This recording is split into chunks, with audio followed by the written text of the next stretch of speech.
आज हमारे हिंदू लोग क्रिश्चियन धर्म अपना रहे हैं, धर्म परिवर्तन कर रहे हैं। तुम सारे बूढ़े जाके गांव में काहे नहीं समझाते उन लोगों को कि भाई तुम धर्म परिवर्तन काहे कर रहे हो। तुम बूढ़ों की एक फौज खड़ी कर लो और जो जितने भी ये मिशनरी चल रही है धर्म परिवर्तन कराने वाली, कि इनको खदेड़ बाहर करो। आप बूढ़े लोग कर सकते हो, काहे नहीं करते तुम। अब तुम बूढ़े लोग हो, तुम यही करना चाहिए तुम्हें, लेकिन तुम ये सब छोड़ के तुम बालों में मेहंदी लगा के घूम रहे हो, मूंछों को काला करके घूम रहे हो। अभी तुम्हारी बुढ़ापे में किसी, अब पता नहीं क्या इच्छा बची अब तुम्हारी। 70-75 साल में भी आदमी बाल काले कर रहा है, शादी में जा रहा तो मेहंदी पोत के जा रहा है। अब ये उम्र तुम्हारी बाल काले करने की है। अब तुम मिशनरियों को काहे नहीं रोक रहे हो। सवेरे से प्रभात फेरी निकालो, जाओ, धर्म परिवर्तन हो रहा है। तुम भी तो देश के लिए कुछ अपना कुछ काम करो। क्या समाज में जो धर्म परिवर्तन हो रहा है कैसे नहीं रोकना चाहिए? कौन रोकेगा? तुम सारे बूढ़े एक फौज बना लो अपनी, जिनकी मूछें दाढ़ी पक गई हैं, सब अपना एक फौज बनाओ और धर्म परिवर्तन तुम रोको। तुम्हें ज्यादा ज्ञान है, उम्र का अनुभव ज्यादा है। अब तुम इसी काम के हो कि तुम अपने धर्म का प्रचार करो, क्योंकि अब थोड़े दिन बाद मर जाओगे। तो मरने के पहले धर्म के लिए जी लो। धर्म की जय जयकार तुम्हारे कारण होगी तो तुम्हें बैकुंठ में वास मिलेगा। कि चलो मरने के पहले तुमने कुछ तो अच्छा किया, धर्म के लिए तुम लड़े तो सही, आवाज तो उठाई। भीष्म पितामह को बाणों की सैया क्यों मिली जानते हो? क्योंकि वो चुपचाप तमाशा देख रहे थे। द्रौपदी की साड़ी उतर रही, चिल्ला रही है बचाओ बचाओ, और चुप पितामह चुप। काहे चुप हो? 2 थप्पड़ काहे नहीं जमाया दुशासन को? आज यदि 2 थप्पड़ जमाया होता पितामह ने तो महाभारत होता नहीं। तुम्हारे 2 थप्पड़ की जरूरत है। ये मिशनरियों को, ये क्रिश्चियन लोग जो हिंदुओं के घर में घुस घुस के धर्म परिवर्तन करा रहे हैं, आप बढ़ो और आपके 2 थप्पड़ की जरूरत है। आप अपने भारत के उन हिंदुओं को बचाओ जो धर्म परिवर्तन की आग में झुलस रहे हैं। दो अपना योगदान। अब तुम ना सरकार के काम, 60 बाद तो सरकार रिटायर कर देती है ना, और घर में तुम क्या करते हो? पोता पोती खिलाते हो बस। इससे ज्यादा तुम्हारा काम क्या है? अब ध्यान रखो, मरना है, तुम्हारी नाच रही है मौत सिर पर। अब तो राष्ट्र के लिए कुछ कर लो। गुरु गोविंद सिंह जी के 2 बच्चे 5 साल के 7 साल के बच्चों को जिंदा दीवार में चुना दिया था, पर उन्होंने अपना धर्म नहीं छोड़ा।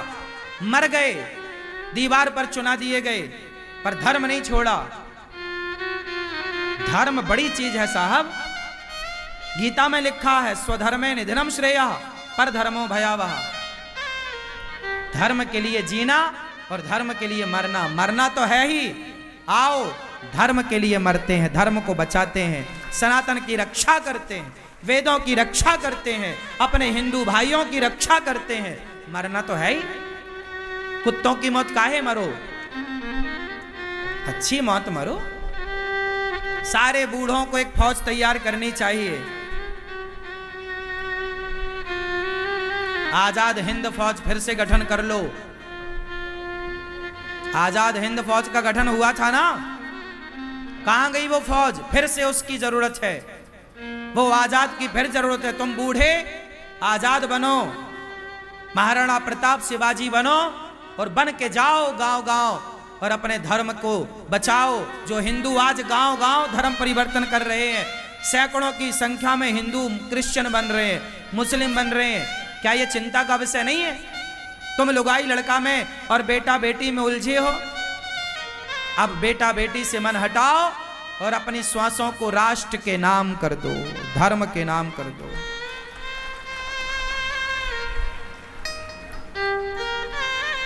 मरना है अच्छे से।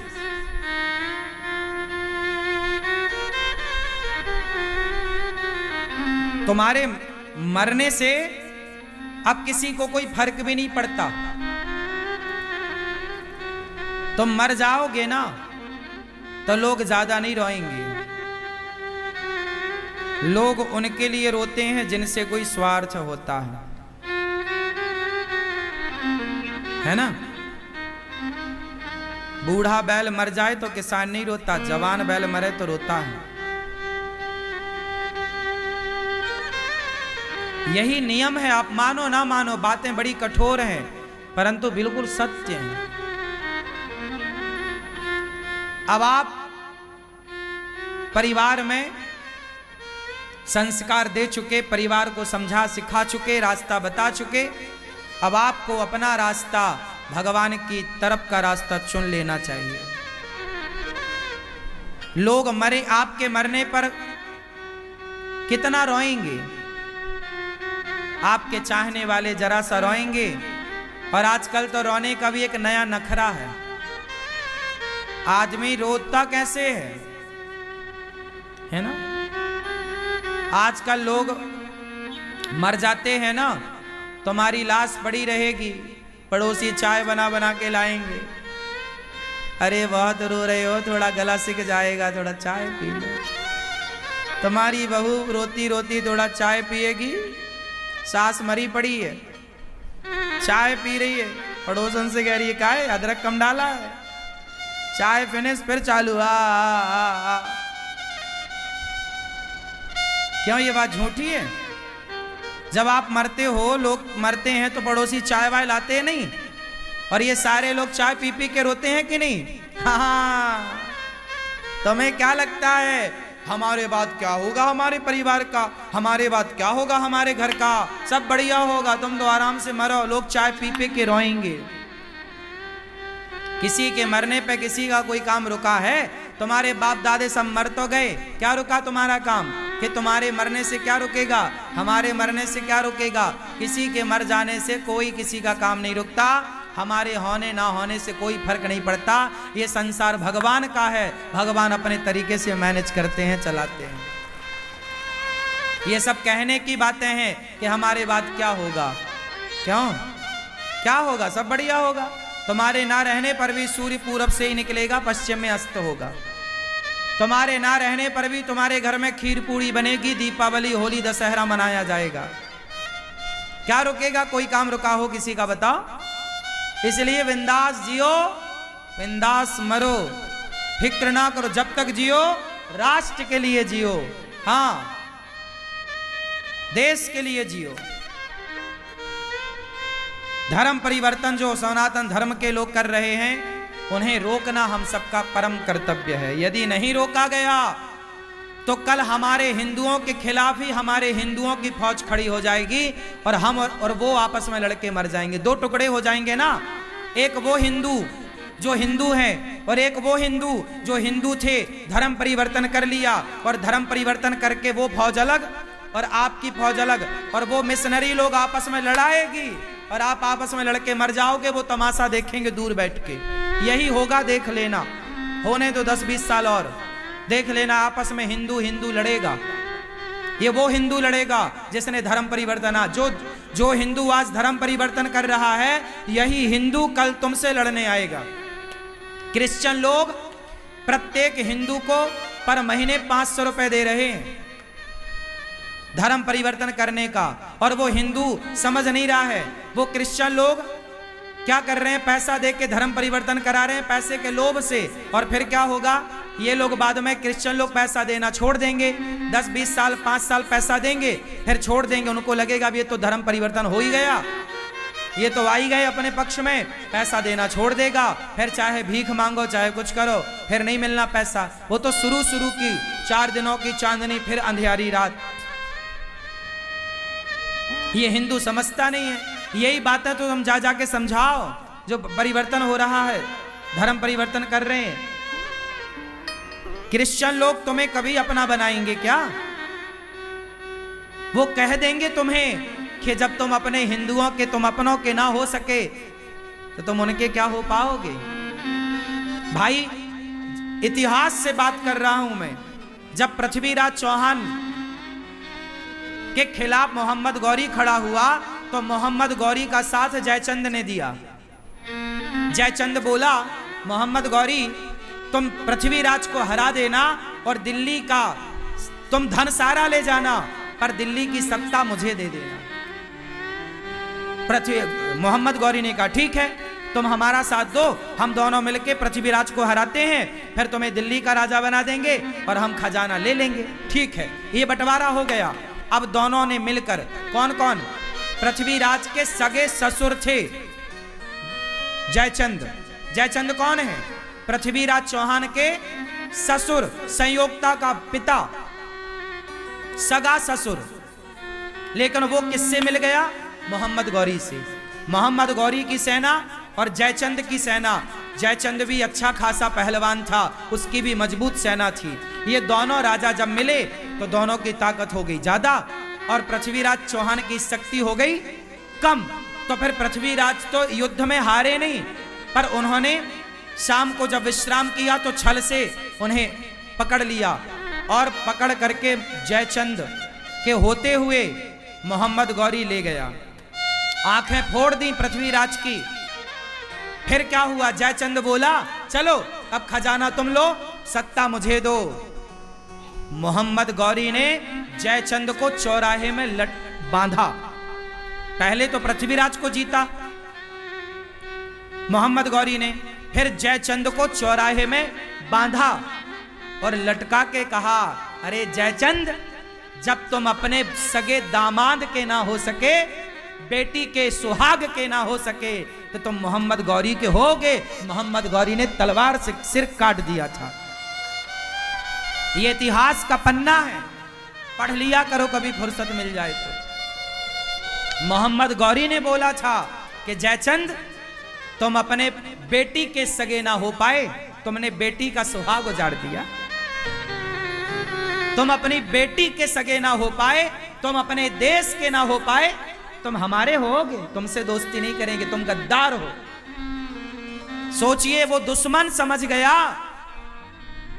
कि गद्दार है ये, और इसे समझ नहीं आई कि ये अपने दामाद को मरवा रहा है, दुश्मन का साथ दे रहा है। केवल घमंड के लिए संयोक्ता प्यार करती थी पृथ्वीराज से, और पृथ्वीराज संयोक्ता से प्यार करते, वो ले गए। तो इसको बड़ा खटक गया कि मेरी बेटी को मेरे घर से उठा करके ले गया। अरे योग्य था, वो प्यार करती थी, तुम जबरदस्ती उसका ब्याह किसी और से करना चाहते थे। योग्य लड़का था पृथ्वीराज, योग्य थे तो कर देते ब्याह। अब उसका एटीट्यूड सामने आ गया जयचंद का, इसलिए आज तक तब से किसी बाप ने अपने बेटे का नाम जयचंद नहीं रखा। बोलो, आज तक कोई जयचंद है? जयचंद मतलब गद्दार। किसी को जयचंद बोला जाए मतलब गद्दार बोला जाए, क्योंकि सबसे बड़ा गद्दार जयचंद है। ये इतिहास कह रही है। और ये हिंदू जो धर्म परिवर्तन कर रहे हैं, क्या ये जयचंद नहीं है? क्या ये गद्दार नहीं है? जिस भारत की भूमि में पैदा हुए, जिस सनातन संस्कृति में पैदा भये, आज वही धर्म छोड़ के दूसरे धर्म में जा रहे हैं। ये सारे जयचंद ही हैं जो सनातन धर्म को छोड़ करके धर्म परिवर्तन कर रहे हैं। इन जयचंदों को समझाओ, वरना ये जयचंद आज नहीं तो कल ये तुम्हारे और हमारे लिए खतरा बन के खड़े हो जाएंगे, देख लेना। आज जो हम 2024 में बात कह रहे हैं, ये बात 2024 में कही जा रही है, पर ये बात कही जा रही है 2050 के लिए। 2050 आते आते हिंदू दो भागों में डिवाइड हो जाएगा। एक वो हिंदू जिसने धर्म परिवर्तन नहीं किया, और एक वो हिंदू जिसने धर्म परिवर्तन कर लिया, और ये आपस में लड़के मर जाएंगे, देख लेना। इसलिए अभी भी आप जाग गए तो बच जाएगा सनातन, वरना तुम ही गवाह बनोगे इसके पतन का। तुम्हारी ही आंखें देखेंगी। इसलिए जितने बूढ़े हो, सारे आजाद हिंद फौज फिर से बनाओ और गांव गांव जाकर के अपने धर्म की रक्षा की मुहिम चालू करो। तो बताओ, जो मैंने कहा कि फिर से तुम आजाद हिंद फौज का गठन करो, और आजाद हिंद फौज का केवल यही काम रहेगा कि धर्म परिवर्तन को रोकना। कितने लोग मेरी बात से सहमत हैं कि धर्म परिवर्तन रुकना चाहिए? आप सहमत नहीं है बहन? तो कौन रोकेगा? मैया, बूढ़ी मैया, बूढ़े दादा, आप लोग जाओ गांव गांव और लाठी लेके जाती हो ना मैया, चलती हो लाठी लेके। लाठी तुम्हारे केवल चलने के काम नहीं आए, इस लाठी का कुछ चमत्कार भी दिखाओ। खदेड़ो इस लाठी से उन आक्रांताओं को, जो हिंदुओं का धर्म परिवर्तन, फिर से भारत गुलामी की ओर बढ़ेगा। यदि तेजी से धर्म परिवर्तन हुआ तो ये क्या है? ये गुलामी की ओर फिर से तो है। भाई आज बीज बोया गया तो इसकी फसल 50-100 साल में दिख जाएगी। आज आपके आसपास बहुत सारे लोग ऐसे दिख जाएंगे जिन्होंने धर्म परिवर्तन कर लिया है। कल आपके सामने आके छाती पे खड़े होंगे, किससे लड़ोगे? सरकार कुछ कर नहीं रही है, सरकार को इसमें एक्शन लेना चाहिए, धर्म परिवर्तन को रोकना चाहिए, धर्म परिवर्तन रोके इसके लिए कानून बनाना चाहिए, पर सरकार कर नहीं रही है काम। सरकार को जनसंख्या नियंत्रण कानून भी बनाना चाहिए। बढ़ती हुई जनसंख्या ये खतरनाक है। हिंदू तो पैदा कर रहा है 1-2, बाकी लोग आक्रांता पैदा कर रहे हैं ज्यादा। फिर वो जिस दिन ज्यादा होंगे तो जैसे बांग्लादेश में हुआ ऐसे ही भारत में हो सकता है। जिसकी लाठी उसकी भैंस। जिसकी जनसंख्या ज्यादा होगी वो कम जनसंख्या वाले पे अत्याचार करना स्टार्ट कर देगा। ये नियम है कि बलशाली कमजोर पर हमेशा चढ़ता है, अत्याचार करता है। जिसकी लाठी उसकी। मैं आपके लिए नहीं, आने वाली पीढ़ी के लिए आपको जगा रहा हूं। आपके एक नियम से, आपके एक कदम से आने वाली पीढ़ी या सुरक्षित होगी या असुरक्षित होगी। जिम्मेदार आप और हम सब हैं। हम सबसे पूछेगी आने वाली पीढ़ी कि जब देश में धर्म परिवर्तन हो रहा था तब आप लोग सो रहे थे क्या? मैं तो बोल रहा हूं, मैं तो आपको जगा रहा हूं, मैं तो जाता भी हूं गांव-गांव, मैं तो बोलता भी हूं कि मत करो। कई लोगों को मैंने वापसी कराई भी है। मैंने अपना काम तो, अपना धर्म तो निभाया, अब आपकी बारी है।